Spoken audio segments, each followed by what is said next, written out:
কাকা? হ্যাঁ, বসুন।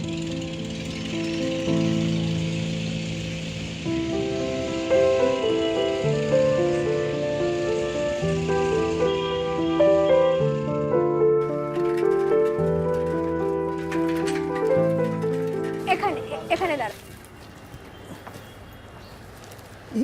এইটুকু হেঁটে আসতে পারলে না, রিক্সায় আসতে হলো। আসলে আপনাকে ওখানে কথাগুলো বলবো না বলেই এখানে নিয়ে এলাম। আপনি নামুন না কাকা, আপনি নামুন। বল। আপনি আমায় চিনতে পারছেন তো? ঠিক মনে পড়ছে না মা। ওই যে সেদিন আমি পেয়ারা বাগানে আপনার রিক্সা থেকে নেমে কত ঝগড়া করলাম, লোকজন জড়ো হয়ে গেল, চিনতে পারছেন? গায়ে গতরে খেটে রীতিমতো ইনকাম করছি, এর মধ্যে ব্যবসা কোথায় দেখলেন আপনি? যাকগে, ওই 30 টাকার জন্য ছোট লোকদের সাথে তর্ক করতে চাই না, দেখছি আমি পাই কিনা। এই নিয়ে আপনি দুবার ছোট লোক বললেন, আমি কিন্তু একবারও কিচ্ছু বলিনি। এবার আপনিই বলুন, কে ছোট লোক, আমি না আপনি? কি? তুমি আমাকে ছোট লোক বললে? এত বড় আসপর্ধা তোমার? হ্যাঁ, রাস্তায় দাঁড়িয়ে শিক্ষিত ভদ্রমেয়েদের সাথে কিভাবে ব্যবহার করতে হয় জানো না?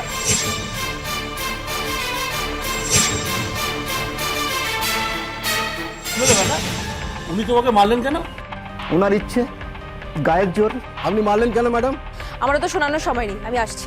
কাকা কি হয়েছে বলো তো? কি আর হবে, উনি স্ট্যান্ড থেকে রিক্সায় উঠেছেন, 30 টাকা ভাড়া, 200 টাকার নোট দিয়ে বলছে খুচরো দাও, তাই দিতে পারিনি, থাপ্পড় মারলো। সে কি 30 টাকা ভাড়া 200 টাকার নোট? তারপর আর কি, তর্কাতর্কির মাঝে বারবার ছোট লোক বলছিল উনি। আমি প্রতিবাদ করলাম আর উনি গায়ে হাত তুলে দিল। খেলা তো এবার জমে যাবে ম্যাডাম। মানে? মানে মার্কা বদলা মার হবে, বুঝলেন না? কি হলো কাকা, মারো। আরে মারো, শোধবোধ হয়ে যাবে। না না বাবা, এ তোমরা কি বলছো? ও আমার মেয়ের বয়সী, আমি কি করে ওর গায়ে হাত তুলি? ও হ্যাঁ হ্যাঁ, মনে পড়েছে। আপনি কি আমার উপর এখনো রেগে আছেন? না না মা, আমি রেগে থাকবো কেন? আসলে সেদিন আপনার সঙ্গে অনেক খারাপ ব্যবহার করেছি তো।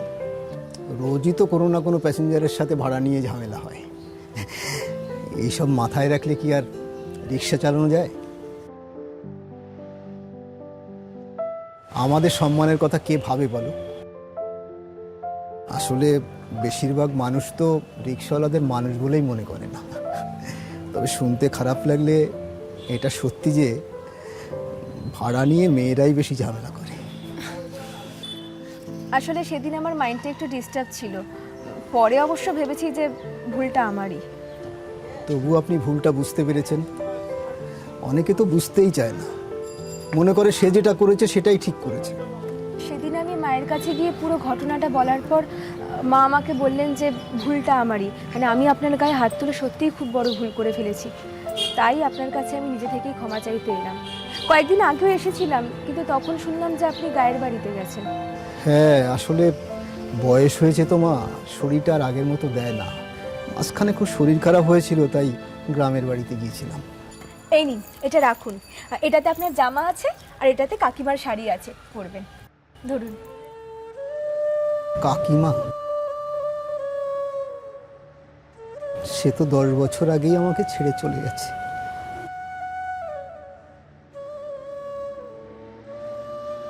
অনেক চেষ্টা করেছিলাম জানেন, বাঁচাতে পারিনি। সরি, আসলে আমি তো বুঝতে পারিনি, আমি আপনাকে শুধু শুধু মনে করিয়ে কষ্ট দিলাম, কিছু মনে করবেন না। না না মা, তুমি কি করে জানবে?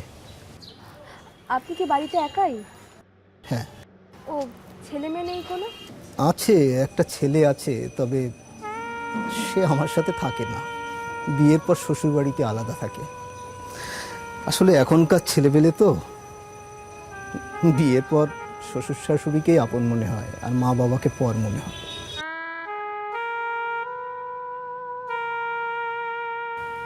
আচ্ছা মা, আমি ওই মিষ্টিটা আর ওই জামাটা নিচ্ছি, শাড়িটা বরং তুমি কোনো গরিব মেয়ে বউকে দিয়ে দিও, তাদের কাজে লাগবে।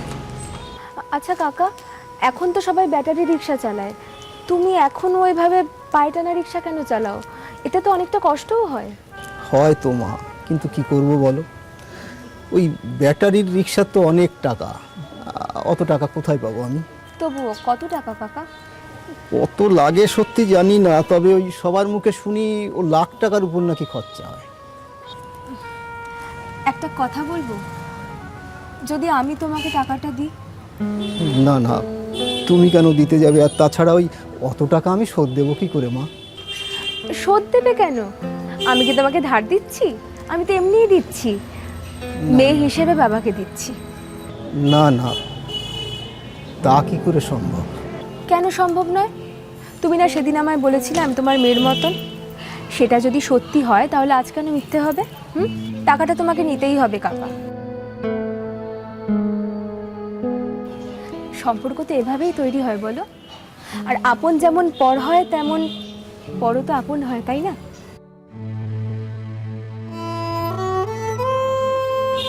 তুমি নেবে তো টাকা? এরপর আর না কি করে বলি বলো তো মা?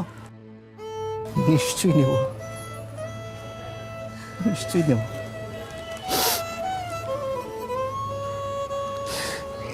ঈশ্বর তোমার মঙ্গল করুক মা, ভালো থেকো।